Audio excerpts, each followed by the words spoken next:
Bismillahirrahmanirrahim. Assalamualaikum warahmatullahi wabarakatuh. Alhamdulillah rabbil alamin wa bihi nasta'in wa ala umurid dunya waddin. Amma ba'du. Pada kesempatan kali ini, pada video kali ini kita akan membahas tentang kitab Mabadi'ul Awwaliyah. Bismillahirrahmanirrahim.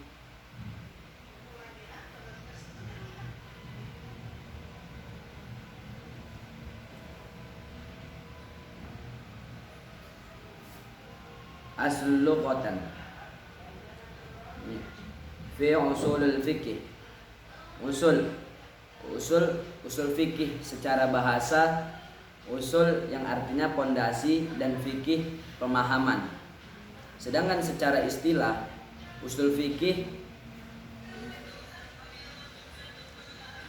adalah ilmu.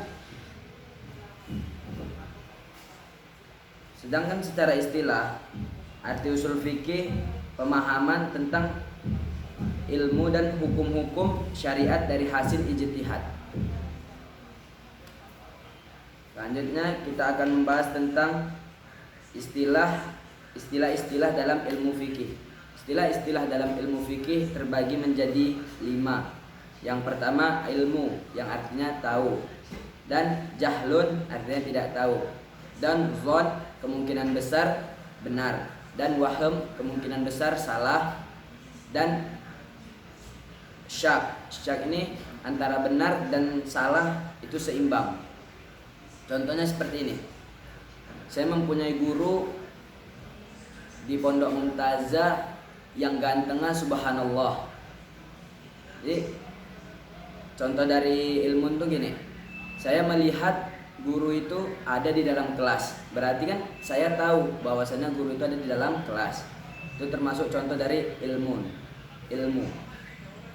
Kemudian contoh dari jahlu, saya tidak melihat motor guru saya, dan juga saya tidak melihat guru saya itu ada di dalam kelas, berarti saya tidak tahu. Itu contoh dari jahlu. Kemudian contoh dari zon.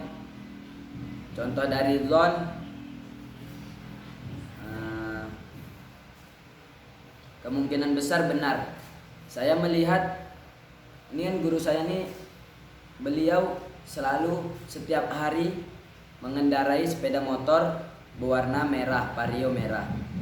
Jadi contoh dari zon ini, saya melihat sepeda motor beliau ada di parkiran depan kelas. Berarti anggapan saya begini, oh Ustadz sudah ada di dalam kelas. Itu kemungkinan besar benar karena saya sudah melihat sepeda motornya berada di parkiran depan kelas.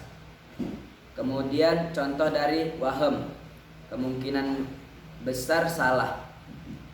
Kemungkinan besar salah itu contoh begini. Saya tidak melihat motor beliau ada di depan kelas, ada di parkiran depan kelas, tetapi saya beranggapan Ustadz ada di dalam kelas. Dari mana saya tahu Ustadz ada dalam kelas? Sedangkan saya tidak melihat motornya ada di parkiran depan kelas. Berarti kan anggapan saya itu salah, kemungkinan besarnya salah. Kemudian contoh dari syak, contohnya begini. Nah, antara benar dan salah itu seimbang. Contohnya,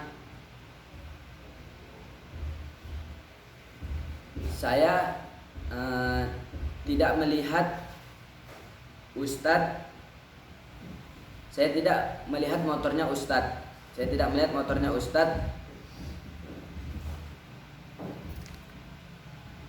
Antara benar dan salah seimbang. Contohnya, ya saya tidak melihat motornya Ustadz, tetapi kemungkinan saya tidak melihat motornya Ustadz, dan ketika saya lewat kelas, saya melihat Ustadz ada di dalam kelas. Mungkin motornya Ustadz ini lagi dipinjam atau apa gitu. Jadi kan kemungkinan antara benar dan salahnya itu seimbang. Mungkin itu contoh-contohnya. Kemudian lanjut tentang hukum dalam fikih. Hukum dalam kitab fikih terbagi menjadi 9. Yang pertama wajib, yang kedua sunnah, yang ketiga mubah, yang keempat haram, yang kelima makruh, yang keenam sahih atau sah, yang ketujuh batil atau batal, yang ke-8 rukhsah, dan yang ke-9 azimah. Contohnya wajib. Contoh dari wajib, dikerjakan berpahala, nggak dikerjakan dosa. Contohnya seperti kita sholat 5 waktu, puasa di bulan suci Ramadan. Itu apabila kita tinggalkan tanpa uzur, kita berdosa. Tapi bila kita kerjakan, kita mendapatkan pahala. Kemudian contoh dari sunnah. Sunnah dikerjakan berpahala, tidak dikerjakan tidak apa-apa. Contohnya seperti kita sholat tahajud, sholat duha, sholat qobliyah dan ba'diyah. Itu apabila kita kerjakan, kita mendapatkan pahala. Sedangkan apabila kita tinggalkan, kita tidak mendapatkan dosa. Kemudian yang ketiga contoh dari makruh. Contoh dari makruh. Apa sih makruh itu? Makruh apabila kita tinggalkan, kita berpahala, dan apabila kita kerjakan tidak apa-apa. Contohnya merokok. Merokok apabila kita tinggalkan berpahala, dan apabila kita kerjakan tidak apa-apa.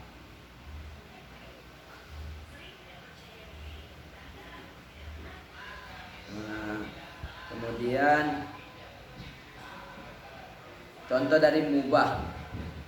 Mubah dikerjakan tidak apa-apa, nggak dikerjakan juga tidak apa-apa. Contohnya seperti kita memakai jam tangan. Apabila kita pakai tidak apa-apa, dan apabila kita tinggalkan juga tidak apa-apa. Ataupun contohnya seperti kita memakai kalung, cincin, atau lain sebagainya. Kemudian contoh yang kelima haram. Haram dikerjakan berdosa, dan apabila kita tinggalkan kita berpahala. Contohnya seperti kita meminum khamar, memakan babi, dan bermabuk-mabukan dan lain sebagainya. Yang keenam sahih. Apa sahih itu atau sah? Maksudnya adalah rukun dan syaratnya itu terpenuhi. Contohnya seperti kita sholat.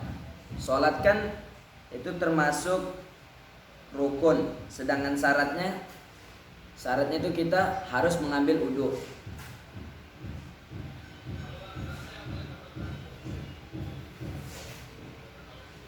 Maksud dari syarat adalah sesuatu yang kita kerjakan di luar sholat. Contoh tadi seperti kita berwudu. Dan contoh dari rukun adalah seperti kita sholat membaca Al-Fatihah. Begitu.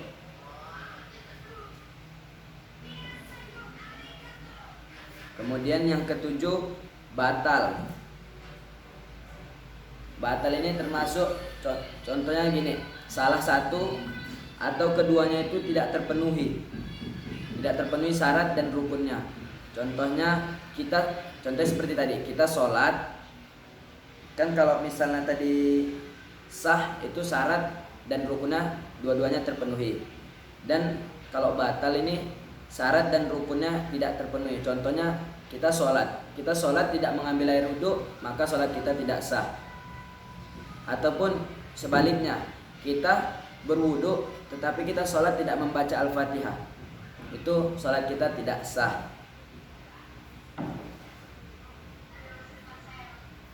Kemudian yang ke-8 rukhsah. Rukhsah itu keringanan dalam melaksanakan sesuatu. ataupun tidak ataupun tidak dalam melaksanakan sesuatu. Contohnya seperti kita sholat zuhur aturan 4 rakaat. Karena kita dalam perjalanan, kita ada uzur dan kita boleh mengerjakan sholat zuhur 2 rakaat dalam saat perjalanan itu. Dan yang kesembilan, yang terakhir, azimah, melaksanakan sesuatu yang tidak mendapatkan keringanan. Contohnya seperti kita sholat zuhur 4 rakaat, kita tidak ada uzur, ya kita harus melaksanakan sholat zuhur 4 rakaat, sholat asar 4 rakaat, sholat maghrib 3 rakaat, dan sholat isya 4 rakaat, dan kita sholat subuh 2 rakaat. Kalau kita tidak ada uzur, berarti kita harus memenuhi sholat-sholat itu. Kemudian kecuali kalau mempunyai uzur, itu termasuk ke rukhsah, kecuali kita mempunyai uzur seperti misalnya perempuan dalam keadaan haid atau dalam keadaan haid dia sedang berpuasa, dikasih keringanan tidak berpuasa gara-gara haid, tidak sholat gara-gara haid. Mungkin itu saja yang dapat saya sampaikan. Mohon maaf atas segala kesalahan. Syukran. Assalamualaikum warahmatullahi wabarakatuh.